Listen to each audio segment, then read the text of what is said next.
Have you heard about the story of Job? A servant whose patience and faith were tested? Hi, welcome to Bible Insights. Join us as we delve into the extraordinary story of Job, a man of unwavering belief.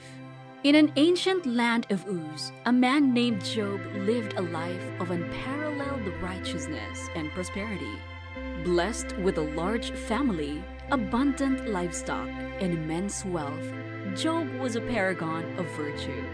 His unwavering faith in God was evident in every aspect of his life. However, Job's idyllic existence was soon to be shattered by a cosmic drama that unfolded in the heavenly court. God, ever proud of Job's faithfulness, boasted about his servant's integrity to Satan. Enraged by this praise, Satan, the adversary, challenged God's claim, suggesting that Job's piety was merely a product of his fortunate circumstances. Intrigued by Satan's accusation, God permitted him to test Job's faith, but with a caveat.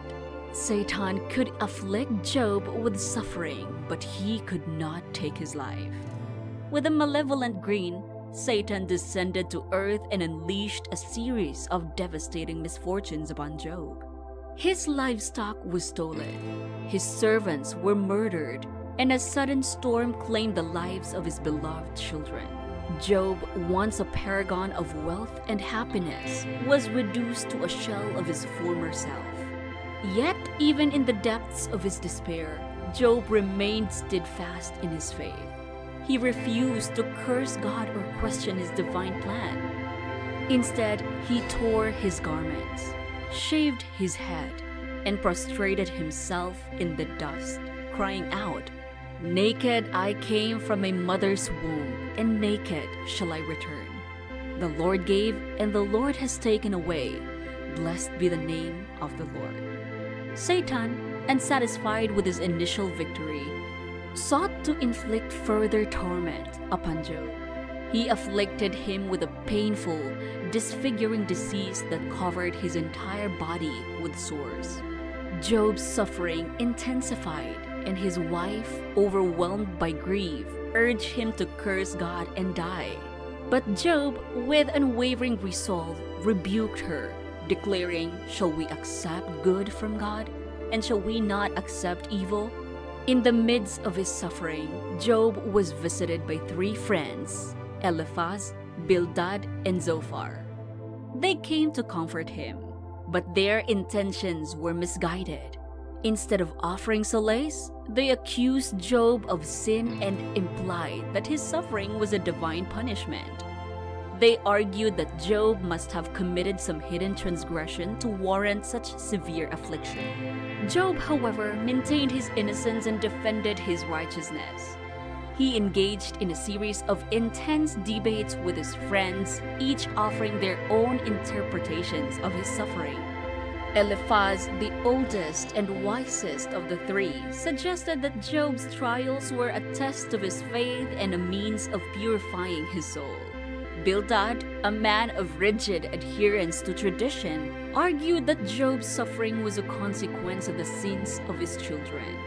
Zophar, the youngest and most impetuous, simply accused Job of hypocrisy, claiming that his outward piety masked a hidden wickedness. As the debates continued, Job's frustration grew.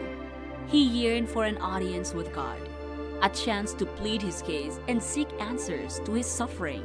In a moment of desperation, he cursed the day of his birth, wishing he had never been born. Finally, God responded to Job's cries. From a whirlwind, a majestic voice thundered, silencing the arguments of Job's friends. God revealed his infinite power and wisdom, reminding Job of his sovereignty over all creation. He challenged Job to comprehend the vastness of the universe and the limitations of human understanding.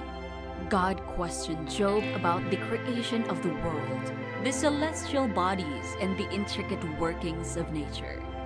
He asked Job if he could control the weather, the seasons, or the course of the stars. Job humbly acknowledged his limitations and the vastness of God's power. God then turned to Job's friends and rebuked them for their misguided accusations. He condemned their lack of understanding and their presumptuous judgments. He declared Job to be a righteous man whose faith had endured the severest tests. In the end, God restored Job's health and prosperity, blessing him with twice as many possessions as he had before. Job lived a long and fulfilling life, a testament to his unwavering faith and his enduring trust in God's divine plan. The story of Job offers profound theological insights. It highlights the nature of suffering, the limits of human understanding, and the importance of faith in the face of adversity. It also emphasizes the sovereignty of God and His ultimate purpose in allowing trials to befall His faithful servants. The book of Job challenges us to question our own assumptions about suffering and to trust in God's wisdom, even when we cannot comprehend His ways. It reminds us that our understanding is limited and that God's plans are far beyond our comprehension. Ultimately, the story of Job is a timeless reminder of the enduring power of faith. It teaches us to trust in God's sovereignty, to embrace suffering as an opportunity for spiritual growth, and to persevere in the face of adversity. That ends our story for today. What do you think about this video? Share your thoughts in the comment section below. Don't forget to like, share, and subscribe to Bible Insights for more biblical stories and spiritual journeys.